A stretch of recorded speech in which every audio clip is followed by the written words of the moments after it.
Staying in Singleton and joining me now live is One Nation Party leader Pauline Hanson. Thank you for your time. Now, as we've just heard, the Nationals do look set to retain this seat. Your candidate, Dale McNamara, is polling fourth in primary votes. He's got about 11.6% of the vote. What do you make of this result? Look, the result that I'm hearing, the Nationals on 32.9% of the vote. Congratulations to the National Party.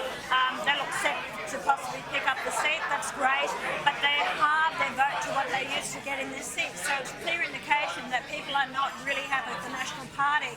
It was a very split with 13 candidates running in this electorate, made it awfully hard. But you know, we've put pressure on them that they can't take the vote from the people of this electorate for granted. The same as Labor. Labor didn't win it at all. So I think, you know, if the Nats win it, congratulations to them. But we've put them on notice. And you have criticised Labor preferencing the Greens during this pre-election campaign, by-election campaign. You did say a shake-up is needed instead of the Nationals holding on. Do you think the independents, including your party, did enough to challenge the major parties? Look, what I'm picking up, that the seat of Singleton, if you look at all the electioneering material that went out today, I think the Nats have spent more in the electioneering material that they've put out today than what they've actually spent in the seat. And when the Nats have actually halved the vote to what it used to be in the 60-odd% they used to get in this seat, it clearly shows that people are not happy with the representation that they're getting. But having One Nation stand in the seat now, I think we've had a very good result, and I'm happy with it. We've only had our candidate announce that he would stand about 7 weeks ago, so compared with what the Nationals did hold the seat, I'm very happy with the result that we have had, and we will put pressure on the National Party. You've made your promises. We'll make sure that you will actually give the promises to the electorate that you have said. So it's about accountability, and that's what One Nation is all about. How significant is coal in this region, and also the impact that it's had on votes? With coal? Sorry, just repeat that question, please. That's correct. So coal's a major industry there in the region. How significant has it been during this campaign, and how much do you think that's influenced the votes? I think it's huge. I think it really is. The whole electorate here is based around coal, and it's about jobs for the future. You know what someone said to me tonight?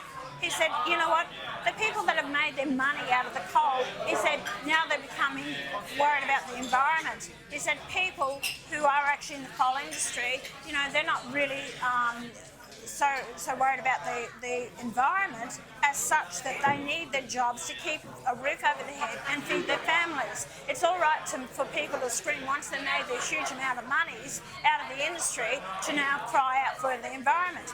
We can have a balance. We can actually look after the environment but also provide jobs, give cheap electricity to the people, and make sure that we can keep industries and manufacturing going, which we're losing to overseas because we are shutting down our coal industry.